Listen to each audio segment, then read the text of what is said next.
پیار دوست السلام علیکم رحمۃ اللہ وبرکاتہ۔ آج کے بیان کا عنوان ہے دوستو مشکل وقت میں اللہ کی مدد کیسے آتی ہے۔ آپ سے گزارش ہے بیان کو مکمل سنیں۔ یوں فرمایا محمود جب مشکل وقت آ جائے اس مصلی پہ کھڑے ہو کر 2 رکعت نماز ادا کرنا۔ پتہ چلا کہ اللہ کی مدد جو ہے وہ نماز کے ساتھ ہے۔ میں تمہیں بھی بتاتا ہوں، ولی تو میں نہیں۔ جب بھی کوئی پریشانی آئے، جب بھی کوئی تکلیف آئے، فرمایا استعینوا بالصبر والصلاۃ،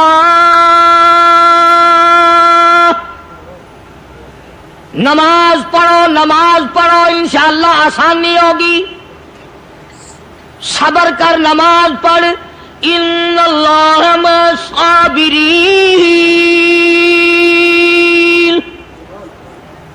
اللہ پاک صبر کرنے والوں کا ساتھی ہے۔ صبر بھی کرتا جا، نماز بھی ادا کرتا جا، جس سے تیرا بگاڑ ہے یوں بھی سوچتا جا میری طرف سے کوئی ظلم نہ ہو جائے، میں مارا جاؤں گا۔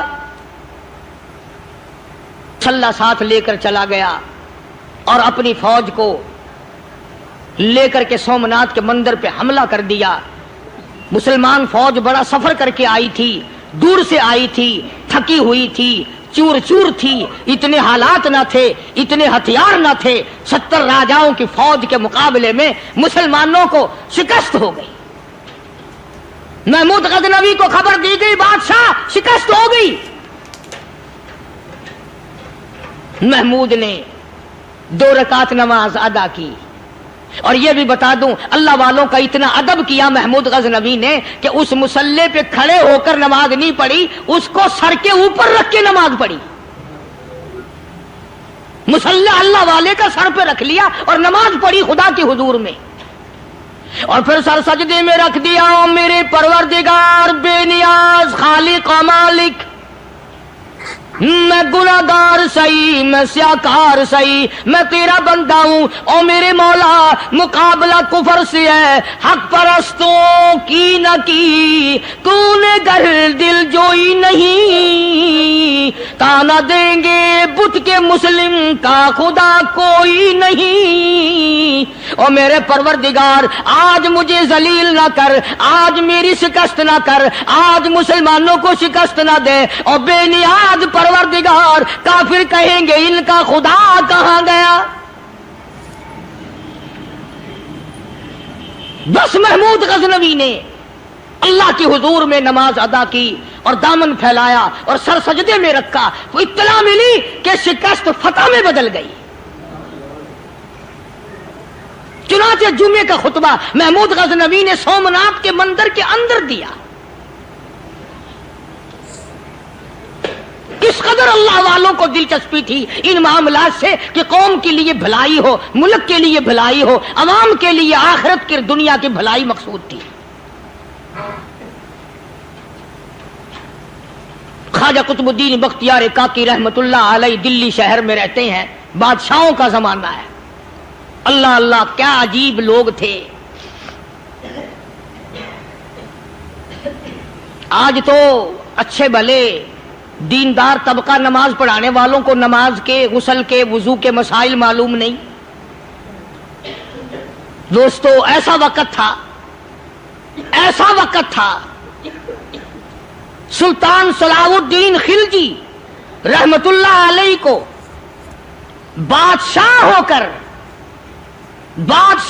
کر عربی کی بہت بڑی 4 جلدوں میں کتاب ہے ہدایہ بادشاہ صلاح الدین خلجی کو زبان نہیں یاد تھا،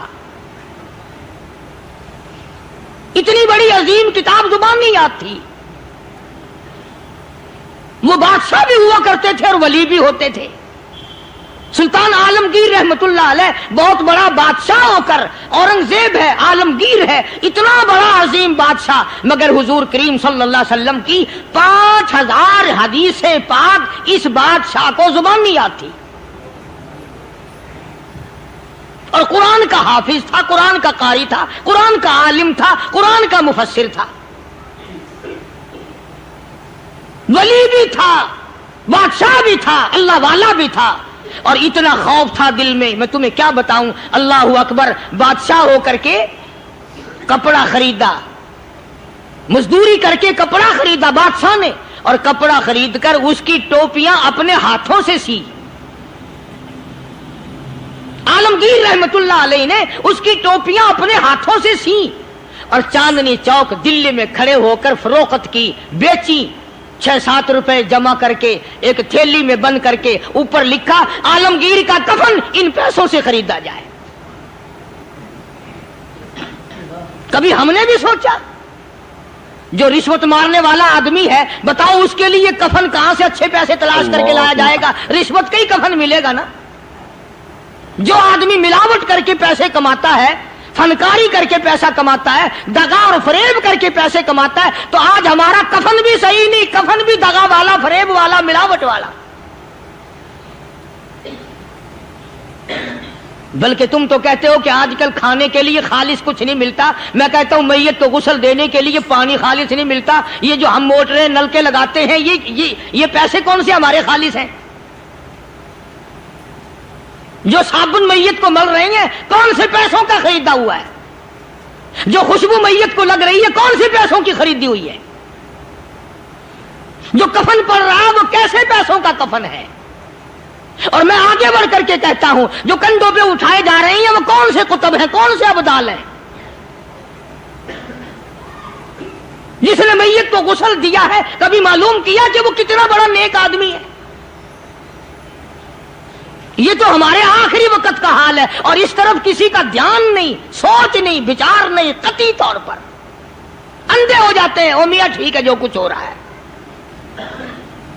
اچھا ایک بات عرض کروں، اللہ تبارک و تعالیٰ کے یہاں جب ہم جائیں گے، اگر اور سارے معاملات کو چھوڑ دو، اللہ پاک یہی پوچھ لے کہ میاں یہ کفن جو پہن کے آیا یہ کیسا ہے؟ یہ جو کفن پہن کے آیا یہ کیسا؟ ہم کیا جواب دیں گے؟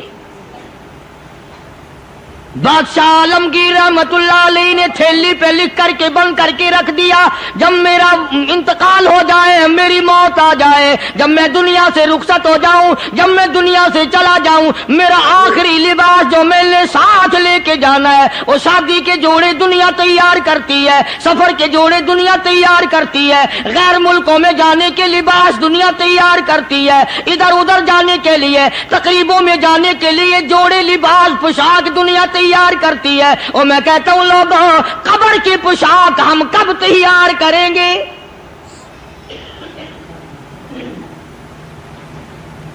عالمگیر رحمت اللہ علیہ نے خود اپنے کفن کا انتظام کر کے رکھ دیا۔ ہمارے گھروں میں تو اگر کفن کا ذکر کرو تو گھر والے بھی منہ بنائیں گے، چھوڑو تم نے کفن کی باتیں بنانی شروع کر دی ابھی سے ہی۔ اور ایک اور عرض کروں، کفن بھی مقدر والوں کو ملتا، کئیوں کو ملتا ہی نہیں۔ کفن نہیں ملتا، قبر نہیں ملتی، نماز جنازہ نہیں ملتی، غسل نصیب نہیں ہوتا۔ مقدری سودے ہیں، نہ یہ دولت سے بات بنتی ہے، اور نہ یہ اقتدار سے بات بنتی ہے، اور نہ یہ سرمایہ سے بات بنتی ہے۔ یہ تو تقدیروں کے مسئلے ہیں جو مالک نے اپنے ہاتھ میں رکھا ہے۔ جناب رسول کریم سب کہہ دو صلی اللہ علیہ وسلم کے سگے چچا، اللہ غنی جنگ احد ہے،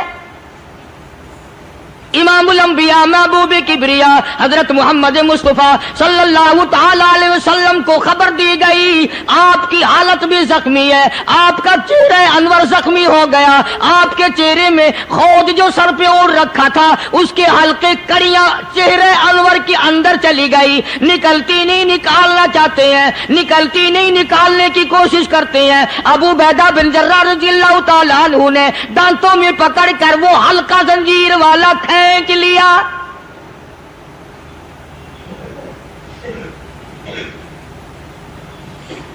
اللہ غنی، ادھر خون کا پھوارا چھوٹا، خون کا پھوارا چھوٹا۔ اللہ، عرش الہی سے آواز آئی، جبریل۔ پل جھپکنے کے برابر جبریل ساری دنیا کا نظام طے کر سکتا ہے۔ توجہ، اللہ نے آواز دی، جبریل۔ عرض کیا حضور، فرمایا یاد رکھ اگر میرے محبوب کا خون زمین پہ گر گیا تو پھر تو جبریل کا آئے گا۔ سدرۃ المنتہا سے